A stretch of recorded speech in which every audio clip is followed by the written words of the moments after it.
In the rising of the sun and its going down, we remember them. In the blowing of the wind and in the chilly chill of winter, we remember them. In the opening of buds and in the rebirth of spring, we remember them. In the blueness of the sky and in the warmth of summer, we remember them. In the rustling of leaves and in the beauty of autumn, we remember them. In the beginning of the year and when it ends, we remember them. When we are weary and in need of strength, we remember them. When we are lost and sick at heart, we remember them. When we have joys we yearn to share, we remember them. So long as we live, they too shall live, for they are now a part of us as we remember them.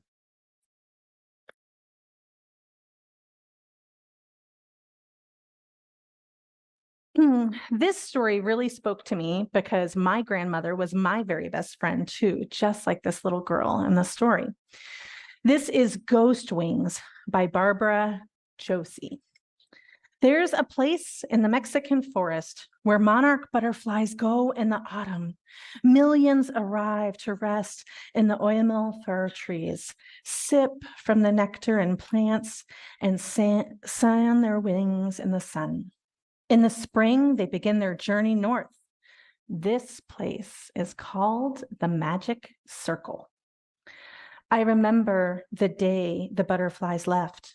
They were the color of the sun setting in the mountains. They filled the trees with gold, so many that they made the boughs bend. When they flew away, their wings rustled like skirts. That was the day my grandmother died. Grandmother was my best friend. When we made tortillas, we sang our favorite songs. Grandmother worked the dough on a big metate, pushing and mashing until it didn't have any lumps. I had a little metate right next to hers, and when the tortillas were ready, we cooked them side by side. At night, Mama tucked me into bed. But I heard monsters slither on the floor. They snapped their teeth and hissed my name. I pulled the covers up to my chin, but still the monsters slithered and snapped. I cried out to Papa, and he said, "You must be brave." I called to Mama. She said, "Nonsense, there are no monsters." But grandmother, she leaned her broom against my bed and laid beside me, smelling of cornmeal and roses. "If the monsters dare to come," she said, "I'll chase them away with my broom." With grandmother next to me, no monsters snapped their teeth, and none of them hissed my name. In winter, grandmother and I loved to visit the Magic Circle. We sat on the forest floor and let the butterflies cover us with gold. We let them fan their wings on our shoulders and tickle our arms with their little legs. One spring, grandmother became thin as smoke. She didn't make tortillas. She was too tired. She said, "It's almost time for the butterflies to leave. Come with me to the Magic Circle and we'll say goodbye." It was a cloudy day and the butterflies clung to the trees. Their wings were closed and they were still as stone. One butterfly lay on the forest floor and I picked him up and blew warm breath on him. He shook his wings and flew away. "Close your eyes," grandmother said. "Do you still feel the butterfly?" I nodded. My arms tickled. That's because they carry the souls of the old ones, and the old ones never really leave. Then the sun came out, and the butterflies rose in a whoosh. They filled the sky with gold. And in a few weeks, all the butterflies were gone. The Magic Circle was empty. That was the day grandmother died. Papa took me to the Magic Circle and we cried together. He said, "When you love someone, they never really leave." But the butterflies were gone. He said the butterflies would come back, that they always came back. But my arm didn't feel the tickle anymore. That night, the monsters crouched beneath my bed and hissed my name, and I trembled in my bed alone. I wanted grandmother. I leaned the broom against my bed and pressed my nose into her pillow. At first, I could smell cornmeal and roses, but after a while, even the smell was gone. There was no one between me and the monsters. The time of the roses passed and became the time of the marigolds. This was the season for Days of the Dead, the time to remember the old ones. At the market, we bought candles and pan de los muertos with sugar bones on top. Mama chose a bag of oranges, and when I smelled them, they made my nose prickle. I bought a little skull made of chocolate and sugar. After lunch, Papa set up an ofrenda. On it, Mama put candles, oranges, and grandmother's picture. I leaned her broom against the altar and spread rose petals and cornmeal on top.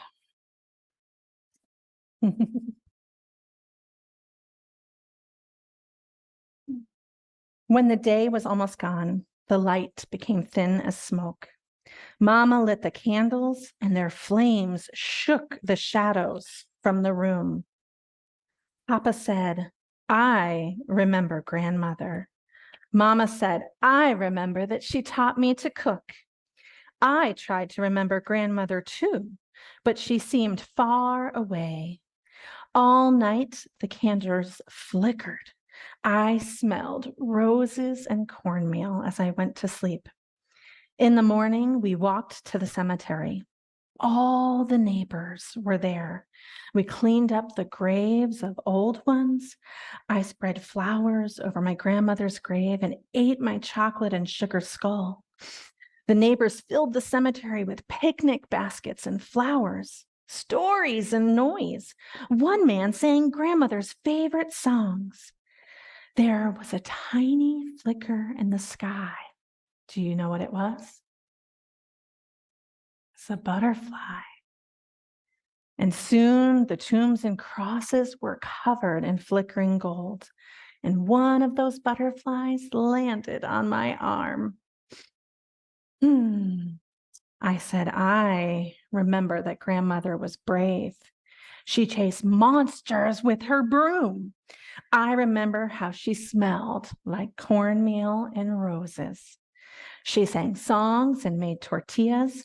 And when she took me to the magic circle, it was really full of magic. The butterfly shook its wings and flew away. I closed my eyes. I could still feel the tickle. In my head, I heard grandmother's songs. I smelled roses and cornmeal. Now I remembered grandmother. And now we're going to invite you to remember your loved ones and ancestors. Yeah, so each year we put together a table and we invite people to bring pictures and mementos, and it's okay if you didn't bring something. You can also sprinkle a little cornmeal or something, and just acknowledge the pictures you do see on the altar today. So in a moment, we'll have some music playing, and I encourage you to come forward. We'll light some candles, and feel free to place any mementos that you may have brought here today. Let us begin.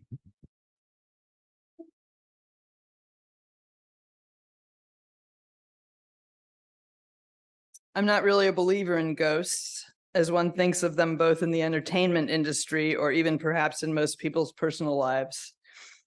However, having lost a lot of important people over the years, starting at the early and difficult to process age of 8, I am now well aware of how those people whom I have lost have come to influence me and make me more self-aware. Of course, my mother's sudden death when I was 8 could be considered the biggest loss of my life. And although more than 50 years have passed, I think of her and wonder about her more now than ever. It's so interesting to me. I know it has something to do with my own aging, my siblings aging, and potential vulnerability in my children's lives. She first became a big presence to me when I had my own children. I don't have very vivid memories of my mother, but I have heard many stories from my older siblings and my elder relatives who were all very fond of her and devastated by her death at a young age. And honestly, despite her early disappearance from my life, I feel pretty good about our relationship. Whether her presence is a ghost or just fond memories or even just recognition from looking at old pictures, I feel good about being her daughter and passing on some of her to my own children. What the death of my mother and father, my aunts and uncles, and unfortunately some friends has given me is often the opportunity to reflect on their lives and how they have positively affected mine. I don't think of them as ghosts, but I recall certain conversations, feelings, and moments in time with them as individuals that feel very powerful. I feel that those of us left behind by the ones we love are to be reminded every time we think of them that our influence, our lives have meaning, and we can make choices. My people, whom I miss dearly, were just people, yet their intelligence, kindness, humor, and compassion are what I remember most about them all. I'm well aware that we tend to romanticize the dead, and my feeling about that is, so what? If what we remember fondly about someone who has gone and is hyperbole, that seems okay to me. We can all use a bit more positivity, I think. I feel very clear that life is short, even if more people are living into their 90s and 80 is the new 70, etc. So the question is always for me, how to make the most of this short life? How do I nurture and grow relationships, especially with the people I love, so that when our lives do diverge or one of us dies, we will continue to have fond and loving memories of each other to hold on to? I think the answer is clear. I intend to stay connected, demonstrate my love. I won't just let go of people I care about whose lives have changed or whom I don't see much anymore because it's easier. There's really no excuse these days for lack of connection. There are plenty of ways to stay falsely and superficially connected. So for me, the effort is to try as best I can to stay connected on a deeper level. A note, a letter, a card, a phone call, or even better, an actual visit can do wonders. If I don't hear back, then I know at least they know I'm thinking of them. Staying connected here is very important to me, but I do sometimes hope when someone is leaving or has left that I can count on seeing them again. Maybe, maybe not, right? Hard to know. It does sound awesome though, doesn't it?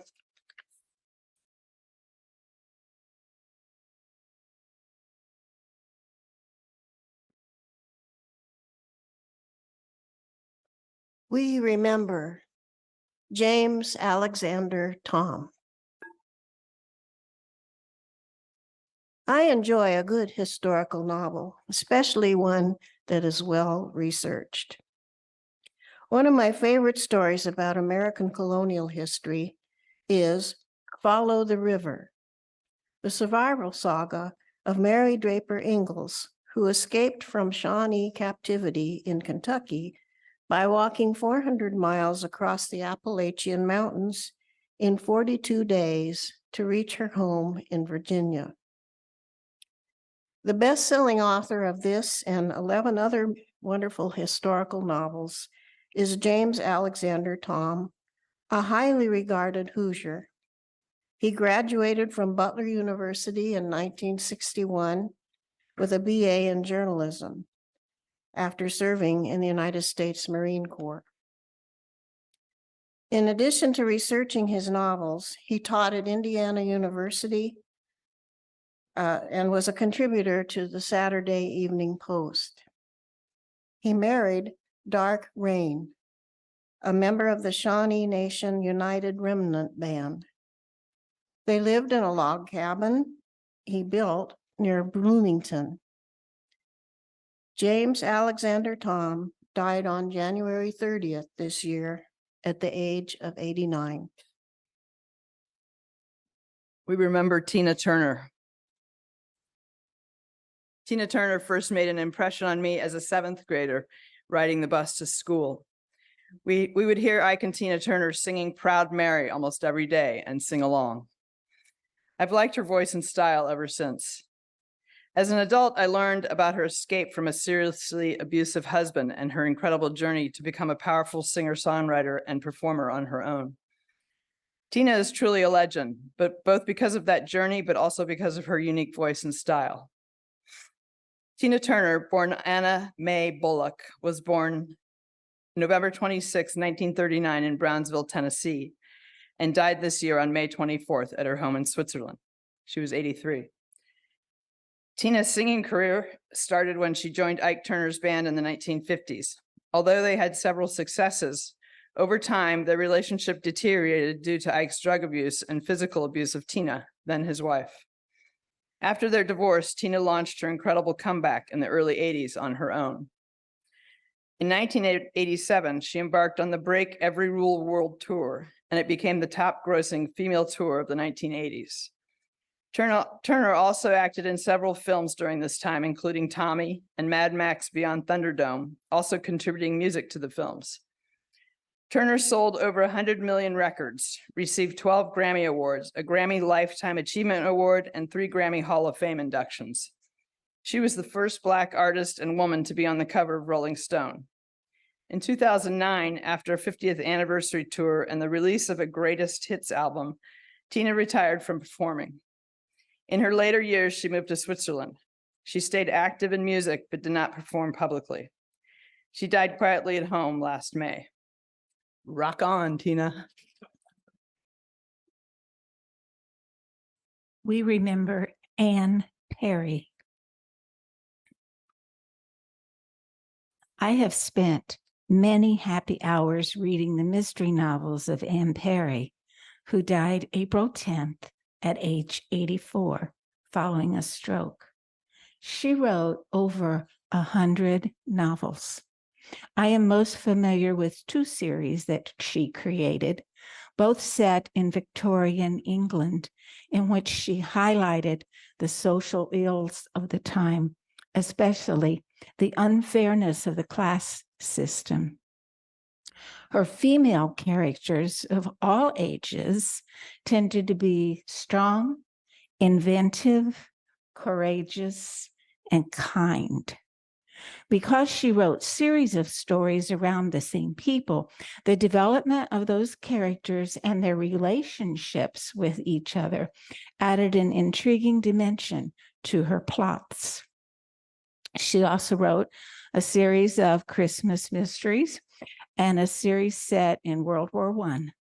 And in later years, she began a series featuring the son of a couple from an earlier series. The good heart and bravery of her characters always kept me engaged. Responsibility and accountability are major themes in her series starring William Monk. As a teenager named Juliet Hume, Anne Perry helped her teenage friend kill the friend's mother. She later said that the 5 years she spent in prison as a juvenile offender were the best things that ever happened to her, giving her time to confront, and acknowledge her actions.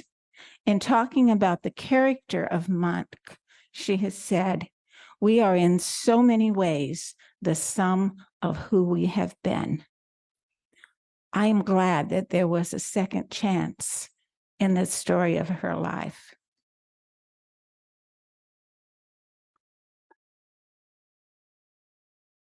We remember Bob Barker. Robert William Barker was born in 1923 in Darrington, Washington. He was 1/8 Sioux and grew up on the Rosebud Indian Reservation in Mission, South Dakota. He later moved to Springfield, Missouri, where he attended high school and met his future wife. He graduated from Drury College, which also happens to be my husband Adam's alma mater, with a degree in economics. After years of hosting the Bob Barker radio show, his first foray into television was hosting the TV game show Truth or Consequences from 1956 to 1975. He began hosting The Price is Right in 1972 and continued to do so until he retired from the show in 2007 at the age of 83. I have fond memories of Barker's enigmatic smile and warm, friendly spirit from watching The Price is Right as a kid. But the thing about him that really made an impression on me was his commitment to animal rights, a cause that I also care deeply about. Most of us remember his signature sign-off at the end of every episode. This is Bob Barker reminding you to help control the pet population. Have your pets spayed or neutered. This seemingly small act brought much needed attention to a huge problem. He was also a vegetarian, gave millions of dollars to animal rights related causes, started a foundation devoted to animal rights, and stood by his convictions concerning animals even when he incurred financial losses by doing so. Barker died at his home in Los Angeles on August 26, 2023, at the age of 99, after battling Alzheimer's disease for many years. May his endless devotion to a cause he cared about serve as an inspiration to us all as we strive to make the world a better place. This was written by Sandra Bolte, who could not be with us today. We remember Dianne Feinstein. Dianne Feinstein was serving on the San Francisco Board of Supervisors City Council when her fellow supervisor, Harvey Milk, and the mayor, George Moscone, were assassinated. Dianne would tell of finding Harvey's body, that as she felt for a pulse, her finger slipped into a bullet hole. The huge gay population was still basking in the glory of an out gay man being elected, when they were devastated by the homophobia and gun violence which ended all that. Dianne Feinstein was the one to speak to the distraught gay crowd with calmness and compassion. She not only recognized and soothed the gay people in San Francisco, she unknowingly was speaking to scared gay people all over this country, including me. For the first time, I felt legitimized as a gay person tucked in the hills of Brown County, Indiana. She was soon elected mayor of San Francisco during its most tumultuous time. She was always willing and courageous to speak up against the angry mob of Americans who hate and bully. This trailblazer and problem solver served in the U.S. Senate for 31 years, never backing down from her moral convictions, even when criticized by Democrats who thought she didn't go far enough. She led and passed legislation to ban assault weapons in 1994, increased fuel efficiency of cars, legalized gay marriage, ensured gay rights, preserved the Mojave Desert, Lake Tahoe, and the California forests. She was a tireless advocate and fierce debater for common sense gun laws and ending sex trafficking, fighting AIDS, banning harmful chemicals in personal care products, toys, and food, fighting violence against women, breast cancer research, and reproductive rights. Wildflower, drought, water infrastructure, narcotics control, stopping CIA use of torture, protecting seaports from organized crime were some more of her passions. She has a long list of firsts and lists as long as my arm of awards for public service. Just hours before she died, she went to the Senate and voted against the government shutdown. Dianne moved mountains, shattered glass ceilings, positively impacted millions of lives, and did her job every day. Poem. Another Day Filled with Sleeves of Light by Heather Swan. And I carry ripened plums, waiting to find the one who is interested in tasting. How can we ever be known? Today, the lily sends up a fifth white-tipped tendril, the promise of another flower opening. And I think this must mean this plant is happy here in this house by this window. Is this the right deduction? The taller plant leans toward the light. I turn it away, and soon its big hands are reaching again toward what nourishes it, but that which it can never touch. Couldn't the yellowing leaves of the maple and their falling also be a sign of joy? another kind of leaning into, to fall into another, a kind of trust I cannot imagine.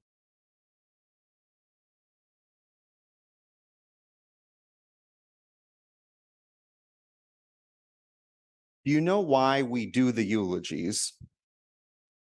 We do the eulogies because it's easier to practice eulogizing people who are just a little bit further removed from our close-knit circle. I'm guessing Tina didn't make it to the wedding, to some other things. So we eulogize every year famous or notable people, perhaps notable only to the one who eulogizes them, as a way to practice thinking about the eulogy one would give to a closer loved one, let's say.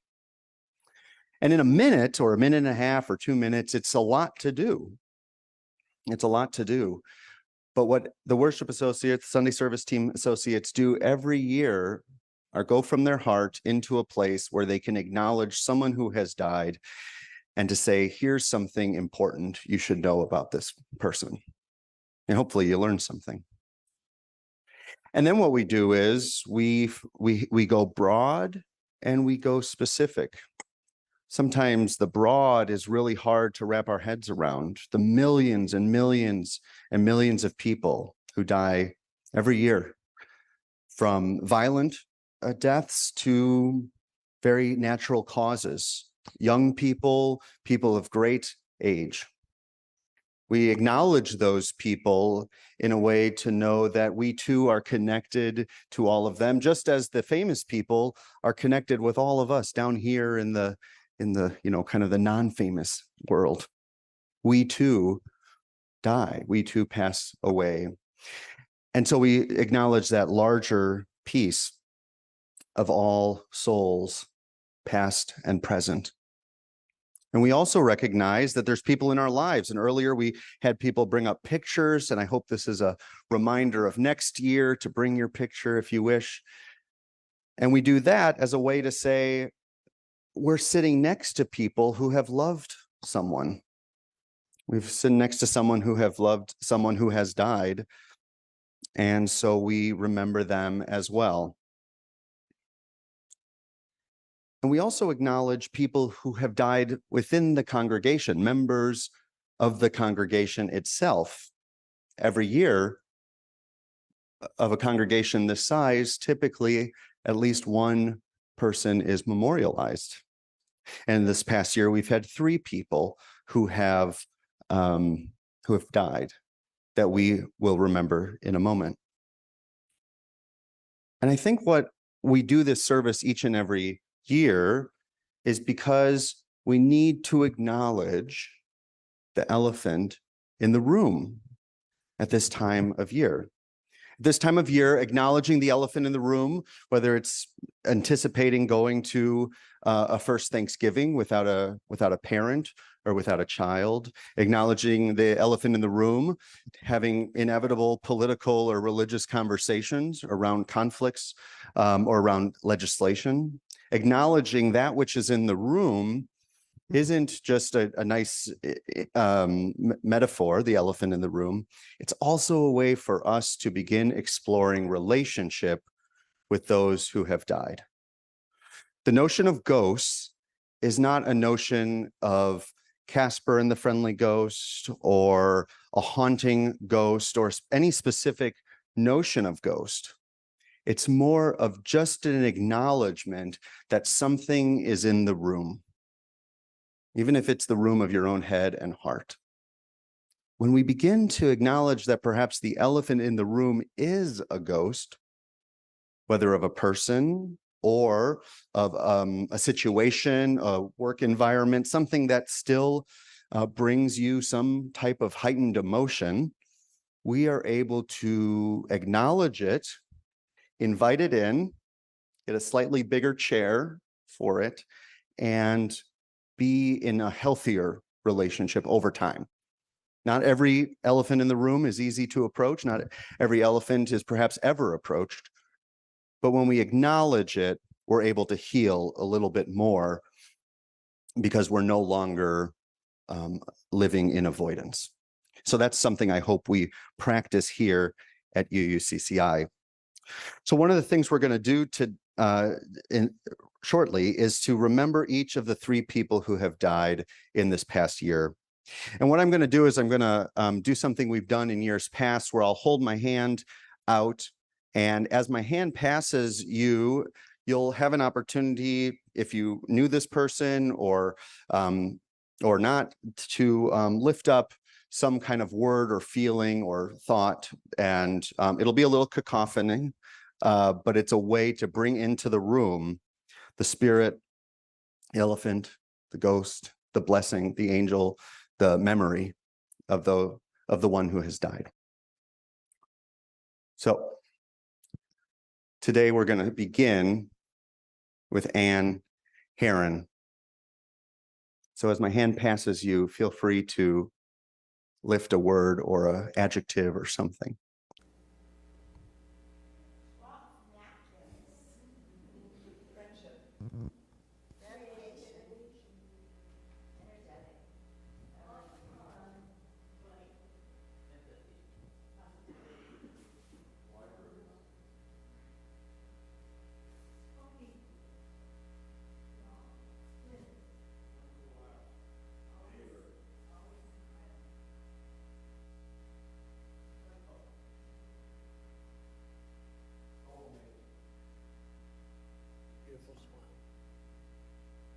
Playful.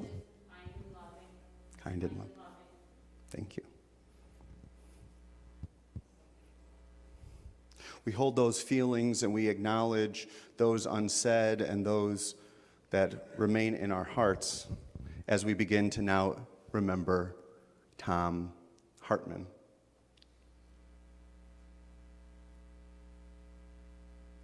And so same thing.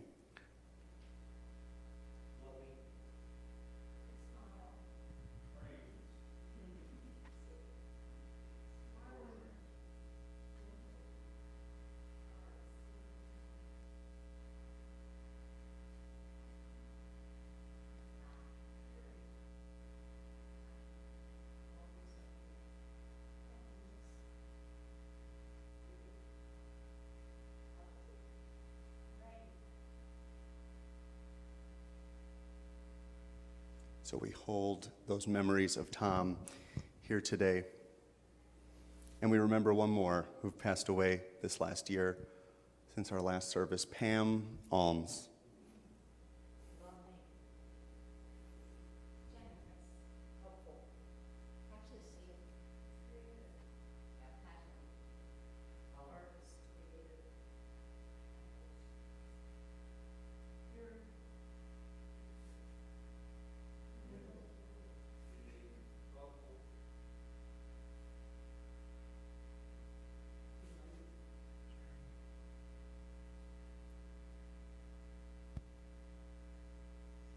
And so we're going to go one more time through, and this last time, which I meant to do earlier, and I apologize, is to lift up any name of anyone that's on your heart today, to get it out into the room. And so as I go past any number of names that you can get out, those are the ones that we'll add into this space today.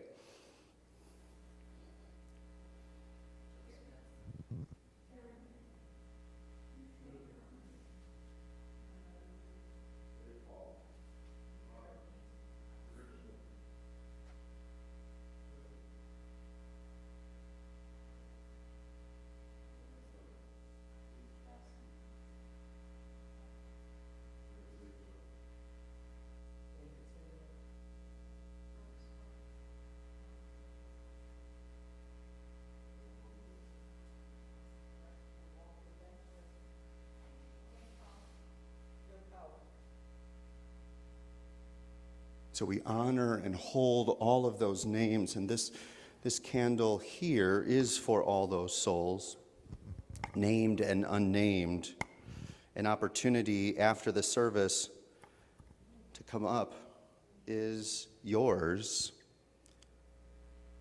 Perhaps earlier it was not an easy time to come up, and that's okay.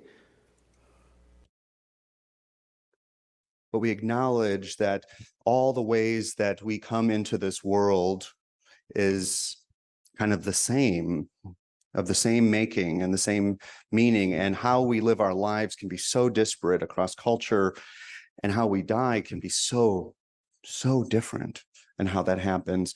But we honor this day as a way to acknowledge all those memories, all those folks we cannot name, all those young people, the innocent lives that are lost here and around the world. We lift all those up because we acknowledge the elephant in the room is better named than unnamed. Better acknowledged than to pretend it isn't there. Because when you suppress, when you push down, it only gets bigger. And perhaps what could be a friend, a comfort in time, becomes more monstrous, becomes more difficult, because we dare not speak its name. But I believe here in this place, we have the ability to hold and be held in a community of care, acknowledging that we too live and die, thankfully, here in community. May it be so, and amen.